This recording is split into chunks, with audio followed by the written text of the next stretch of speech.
Hey everybody, this is Charlie, the Pennsylvania grain farmer, coming to you from right now, kind of sunny western Pennsylvania. We're supposed to have some rain today, but so far we haven't gotten a whole lot. Maybe it's only about 3 o'clock, so maybe we'll still get some.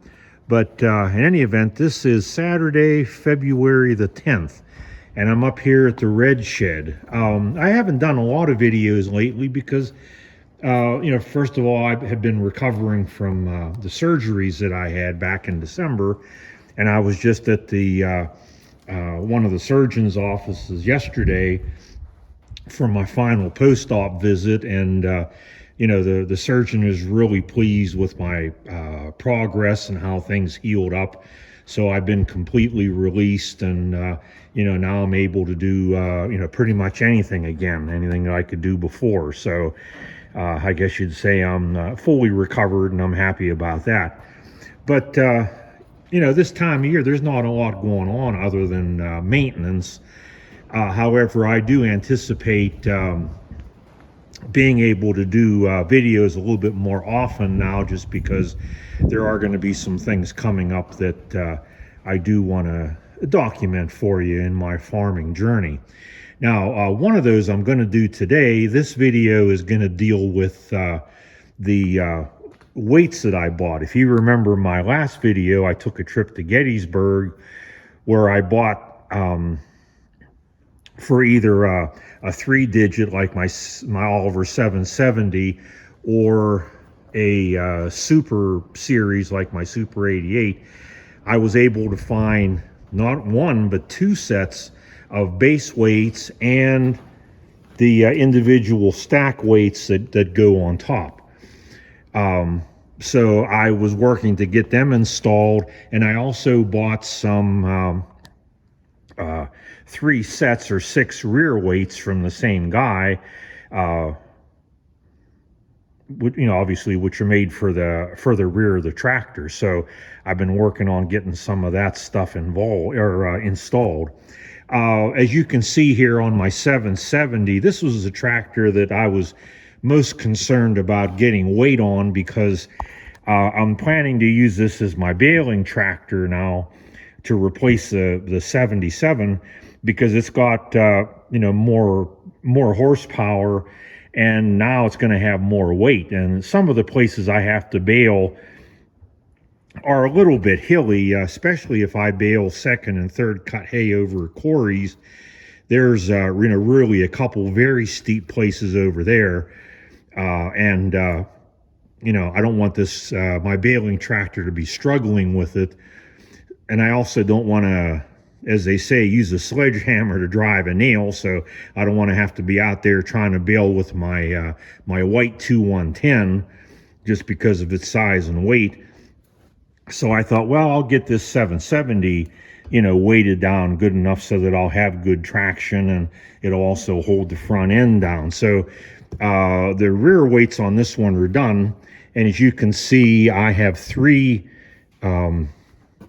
rear weights on the back tires here. One of those was put on by my mechanic buddy Joe whenever he had this tractor up there last summer going over it. So he put 1 set on. He also put fluid in the tires for me. And then from my buddy Dan, I bought 2 other sets, which you can see on here. So I have 3 sets of rear wheel weights, and these are about 150 pounds a piece. So that means 900 pounds there, and about 900 or 1,000 pounds for the fluid that's in the tires. Now I also took one of those rear sets that I bought. Remember, I bought 2 of those in Gettysburg, and I guess you can't see this. Well, I guess you can see it better than I thought. And I put the 1 set here on my Super 88. So that's installed on both sides, and I got that painted so that it'll look nice. So that leaves me with one set of rear weights yet, which I have stored over here leaning up against the combine, and those two are going to go on my Oliver 1550 because it doesn't have any weights on. And by the way, if you're wondering, since I was recovering, how did I install these without lifting them? Ross and Rossi, the Oliver man, and Chris Losi, that Oliver guy, they'll be proud because I used my handyman jack to do that. What I did was I made my own bolts using hardened all threads, welded a nut on the end to serve as the bolt head, stuck them through obviously from the inside. So they stuck out here about this far. And then I was able to use my handyman jack to jack these weights up. I got them right underneath here, jacked them up. And whenever the holes lined up with I had the bolts arranged so that, this bolt was on top, the other one was directly on the bottom. And I was able to, to jack up the weight. And once it got up to the height of the bolts, they slid right in place. So with the handyman jack, it was very easy to do without any kind of lifting. Okay.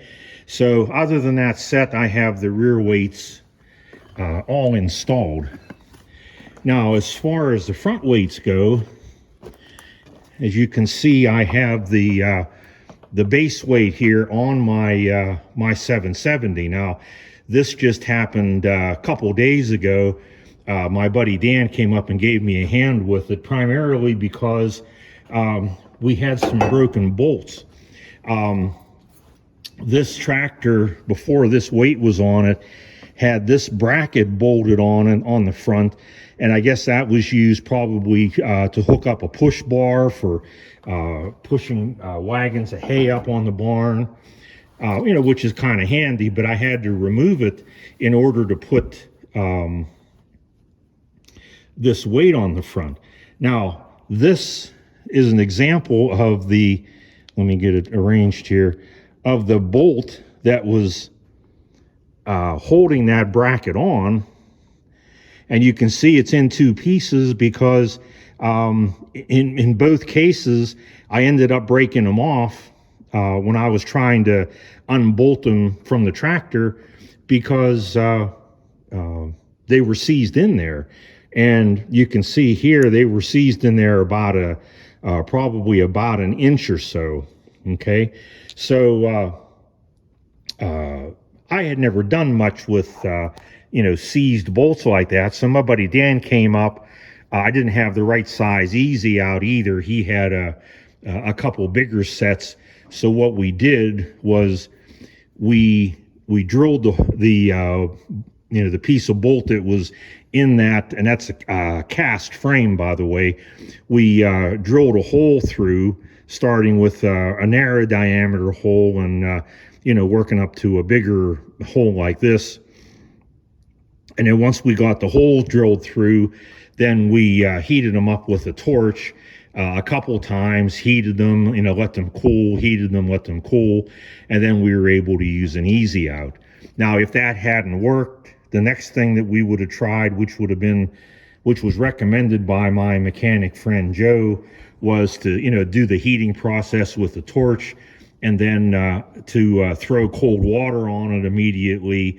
And he said in a lot of cases that'll help to break it free, and it wouldn't hurt the the cast in the frame. So in any event, we got these two pieces out that were broken off, and then Dan and I were able to install the weight on the front here. So I have just the base weight on right now. I think it really dresses the tractor up, makes it look good. Plus it, gives me the weight on the front so that if the front end would get a little bit light, I still have enough weight there that my, front wheels aren't going to just slide whenever I turn them. Hopefully it'll help make them dig in. I'm still on the fence as to whether or not I'm going to put the stack weight on there because some folks tell me that without power steering, and this 770 doesn't have power steering, that it can make the tractor considerably harder to steer. Now the base weight so far hasn't changed the steering, in my opinion, all that much.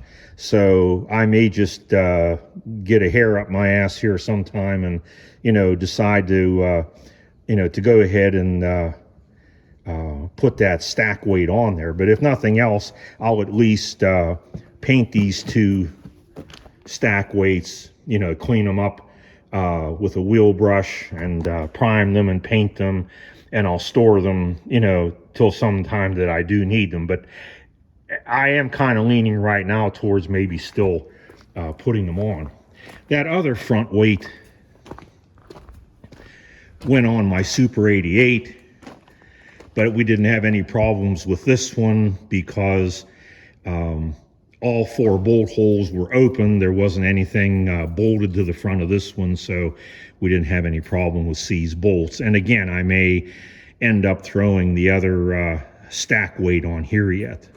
Okay, so that's where we are on that project. I thought maybe you'd like to know, since I'd shown you myself getting the weights, what I've done with them since I got them home. So I think that's gonna pretty much do it for this video. I hope you enjoyed it. If you did, leave me a like. Don't forget to subscribe if you already haven't. Share the video if you think it's something worth sharing.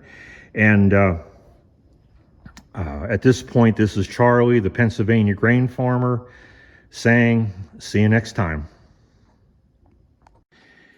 Okay, guys, here's a little PS to my video that I just did. After completing that, I thought, you know what, I'm going to go ahead and put that stack weight on this 770. So I just did that, got it all painted and everything, and I think it looks pretty good. I had taken it out before I painted it, and with that weight on there just to see how hard it was to steer, and it really wasn't. I didn't notice any difference in the steering at all. So I think it looks pretty good on there, and I'm glad that I found it. I'm going to do the same thing on the Super 88, meaning to add the stack weight. Okay, that's it.